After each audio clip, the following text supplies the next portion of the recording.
Kerala state X services league സംസ്ഥാന കമ്മിറ്റിയുടെ നേതൃത്വത്തിൽ ഫെബ്രുവരി 14-ന് കോഴിക്കോട് ബീച്ചിൽ നടത്തുന്ന വിമുക്തഭട മഹാസമ്മേളനത്തിന്റെ പ്രചരണാർത്ഥം നടത്തുന്ന പാലക്കാട് ജില്ലാ വാഹന പ്രചരണ ജാഥയ്ക്ക് ഒറ്റപ്പാലത്ത് ആവേശകരമായ സ്വീകരണം നൽകി. ഒറ്റപ്പാലം, മങ്കര, കോങ്ങാട് ബ്ലോക്ക് കമ്മിറ്റികളുടെ നേതൃത്വത്തിലാണ് സ്വീകരണ പരിപാടികൾ സംഘടിപ്പിച്ചത്.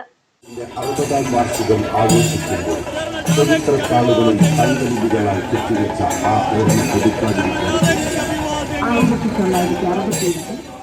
സ്വീകരണത്തോടനുബന്ധിച്ച് നടന്ന റാലിയിൽ മുരളീധരൻ നായർ KK, ഹരികൃഷ്ണൻ ചോലയിൽ, ദാസ് S എന്നിവർ നേതൃത്വം നൽകി. ECHS സംവിധാനത്തിലെ അപാകതകൾ പരിഹരിക്കുക, എല്ലാ രോഗികൾക്കും കിടത്തി ചികിത്സയ്ക്ക് റൂം ലഭ്യമാക്കുക, ഒറ്റപ്പാലത്തെ ECHS പോളിക്ലിനിക് ഉടൻ തുടങ്ങുക, എല്ലാ ജില്ലകളിലും സൈനിക ആരംഗർ ആരംഭിക്കുക, 8ാം കേന്ദ്ര ശമ്പള കമ്മീഷനിൽ PBOR പ്രാതിനിധ്യം ഉറപ്പാക്കുക, ഒറ്റപ്പാലത്തെ യുദ്ധസ്മാരകം നിർമ്മിക്കുക എന്നീ ആവശ്യങ്ങൾ യോഗം ഉന്നയിച്ചു. Ottapalam block president Muraleedharan Nair KK അധ്യക്ഷത വഹിച്ചു. ജാഥ ക്യാപ്റ്റൻ കൃഷ്ണകുമാർ VS മുഖ്യപ്രഭാഷണം നടത്തി. ഹരികൃഷ്ണൻ ചോലയിൽ, കോങ്ങാട് സെക്രട്ടറി വിശ്വനാഥ് മങ്കര, പ്രസിഡന്റ് മോഹൻദാസ്, ജാഥ അംഗം DL മാത്യു തുടങ്ങിയവർ പങ്കെടുത്തു സംസാരിച്ചു.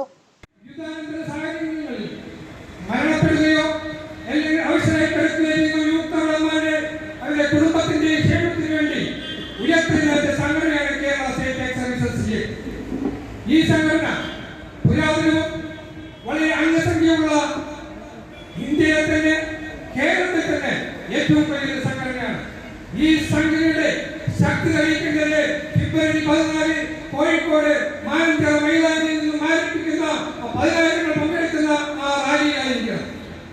1965 നായിക് സബാസ്റ്റ്യൻ എന്ന് പറയുന്ന ആ വലിയ മനുഷ്യന്റെ വീട്ടുമുറ്റത്ത് നട്ടുപിടിപ്പിച്ച ആ ചെറിയ ചെടി ഇന്ന് ബ്ലോക്ക് മുതൽ സംസ്ഥാന തലങ്ങളിലേക്കും വളർന്ന് പന്തലിച്ച് വെളിച്ചമായി മാറിയിരിക്കുന്ന കാര്യം നിങ്ങൾക്ക് ഏവർക്കും അറിയാവുന്നതാണ്. ഈ സംഘടന രാജ്യരക്ഷാമന്ത്രി മുഖ്യ രക്ഷാധികാരിയായിട്ടുള്ള ഇന്ത്യൻ സർവീസസ് ലീഗിന്റെ ആ മഹാപ്രസ്ഥാനത്തിന്റെ കേരള